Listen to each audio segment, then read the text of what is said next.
अस्सलाम वालेकुम दोस्तों। Welcome in a new session.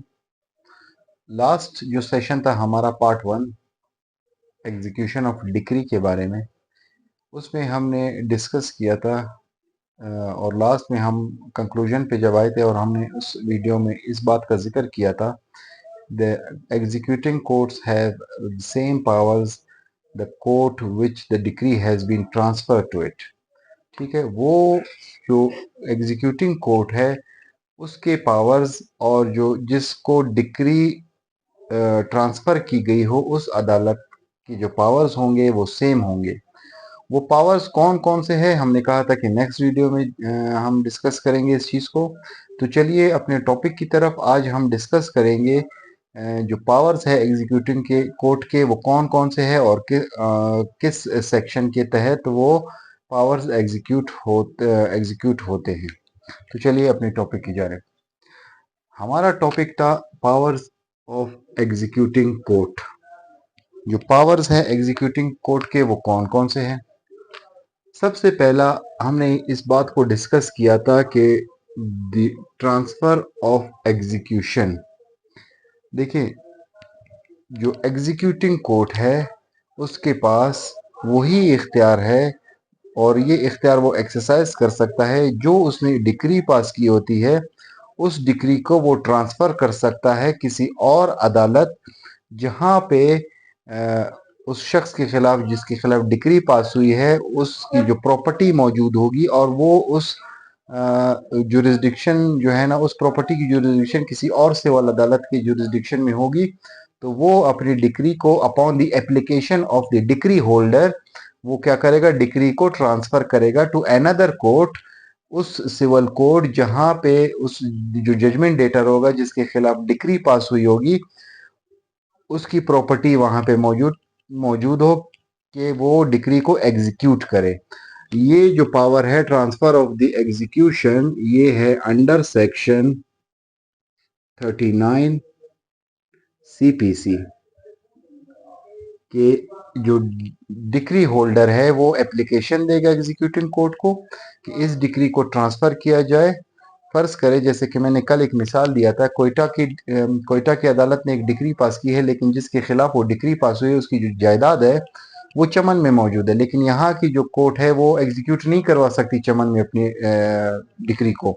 तो जो डिक्री होल्डर होगा वो एप्लीकेशन देगा और अंडर सेक्शन 39 जो कोर्ट होगा एग्जीक्यूटिंग कोर्ट वो अपनी डिक्री को ट्रांसफर करेगा कहाँ, चमन कोर्ट, कि ये हमारी डिग्री है आप इसको एग्जीक्यूट कराए क्योंकि जो जजमेंट डेटर की प्रॉपर्टी है वो आपकी जो अदालत है उसकी जुरिस्डिक्शन में मौजूद है। जो सेकंड पावर है वो है लीगल रिप्रेजेंटेटिव। ये अंडर सेक्शन 50 सीपीसी इसको डील करता है। लीगल रिप्रेजेंटेटिव से मुराद ये है कि एक डिक्री पास होती है लेकिन मीनवाइल जो डिक्री होल्डर है वो मर जाता है। तो जो डिक्री होल्डर मर जाता है तो उसकी जो डिक्री है वो किसके जरिए से एग्जीक्यूट की जाती है, वो लीगल रिप्रेजेंटेटिव के जरिए से उसको एग्जीक्यूट किया जाता है अंडर सेक्शन 50। यानी कि जो शख्स फौत हो गया लेकिन उसकी नाम की डिक्री मौजूद है और उसको एग्जीक्यूट करवाना है तो उसकी जो लीगल रिप्रेजेंटेटिव है यानी बेटे हैं तो उसकी जो एग्जीक्यूशन है वो थ्रू लीगल रिप्रेजेंटेटिव की जा सकती है। यहाँ पे इस चीज़ को याद रखिए, अगर वो प्रॉपर्टी उसकी अपनी पर्सनल है तब वो नहीं कर सकता। अगर वो प्रॉपर्टी जो उसकी जो प्रॉपर्टी है जिसकी वो डिक्री एग्जीक्यूट करवा रहा हो वो उसमें है उसकी अपनी जो विरासत है विरासती जायदाद है तो उसकी हद तक वो एग्जीक्यूट करवाएगा।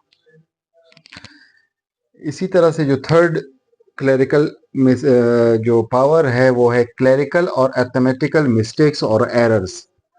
इसको जो डील करता है ये है सेक्शन 152 सीपीसी। कानून ये कहता है कि अगर जैसे फर्ज करें दो ए और बी, ये अहमद वर्सेस अली, ये एक दावा चला था इनके बीच और डिक्री पास हुई अहमद के फेवर में डिक्री पास हुई अली के खिलाफ। लेकिन जब जजमेंट पास होती है, डिक्री पास होती है, तो डिक्री में क्या होता है, अली वर्सेस अहमद। तो कानून ये कहता है कि इस तरह के जो मिस्टेक्स है वो क्लरिकल और अर्थमेटिकल मिस्टेक्स है और एग्जीक्यूटिंग कोर्ट के पास पावर्स है कि इस तरह के मिस्टेक्स को नज़रअंदाज किया जाए और इसको दुरुस्त किया जाए। तो ये अंडर सेक्शन 152 सिविल कोर्ट के पास, एग्जीक्यूटिंग कोर्ट के पास ये इख्तियार है कि इस तरह के क्लरिकल या अर्थमेटिकल मिस्टेक्स, ये अंडरस्टूड सी बात है कि ये क्लरिकल और अर्थमेटिकल मिस्टेक्स होते हैं, इनको दुरुस्त किया जाए। लास्ट जो पावर है वो है रिकग्नाइजिंग असाइनमेंट ऑफ डिग्री। दो चीजें यहाँ पे, असाइनमेंट ऑफ डिग्री और ट्रांसफर ऑफ डिग्री, इन दोनों में क्या फर्क है? जैसे कि ये ट्रांसफर ऑफ एग्जीक्यूशन है या डिग्री, ट्रांसफर ऑफ डिग्री और असाइनमेंट ऑफ डिग्री, इन दोनों में क्या फर्क है? इसको बेसिकली डील करता है अंडर ऑर्डर 21। रूल है इसका 16 CPC। ये असाइनमेंट ऑफ डिग्री को डील करता है, ये एग्जीक्यूटिंग कोर्ट के पावर्स है।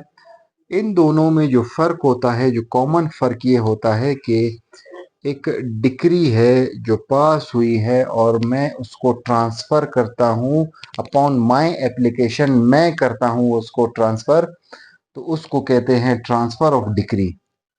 ठीक है, यानी एक अदालत ने डिक्री पास की, मैंने एप्लीकेशन दी और मैंने खुद अपने तौर पे उसको ट्रांसफर करवाया, तो उसको कहते हैं ट्रांसफर ऑफ डिक्री। और assignment of decree, assignment of decree उस चीज को कहते हैं कि एक डिक्री है वो पास हो गई, लेकिन मीनवाइल जो है ना, मैं ये कहता हूँ कि मैं तो अभी पाकिस्तान में नहीं रहना चाहता या कहीं बाहर मुल्क जा रहा हूँ, या मैं ये कहता हूँ कि मैं नहीं कर सकता हूँ, मैं थक गया हूँ, या मैं किसी अपनी पर्सनल किसी काम की वजह से किसी को अपनी डिग्री असाइन करता हूँ किसी और शख्स को कि यार ये डिग्री है, ये पास हुई है, ये मेरे फेवर में है, ये आप ले लो, आप इसकी एग्जीक्यूशन करा लो। तो ये क्या किया मैंने, वो डिग्री है वो असाइन कर दी किसी और को कि ये जो फर्दर प्रोसीडिंग है ये तुम देखो, तुम हैंडल करो, क्योंकि मैं मौजूद नहीं हूँ, मेरी पर्सनल मसरूफियात की बिना पे मैं नहीं कर सकता, या मैं इस मुल्क में मौजूद नहीं हूँ, या मैं मुल्क छोड़ के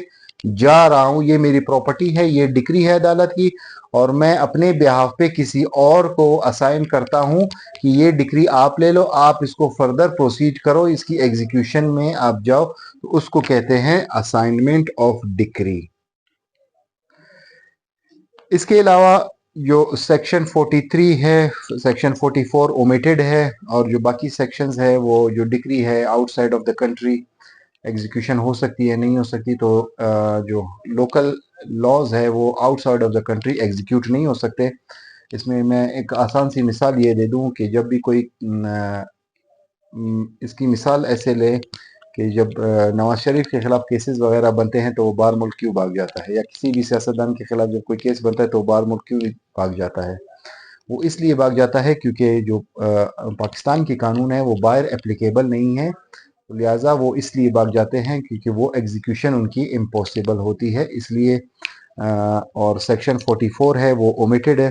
इसमें एक और चीज़ कल मैंने समझाई थी, प्रीसेप्ट।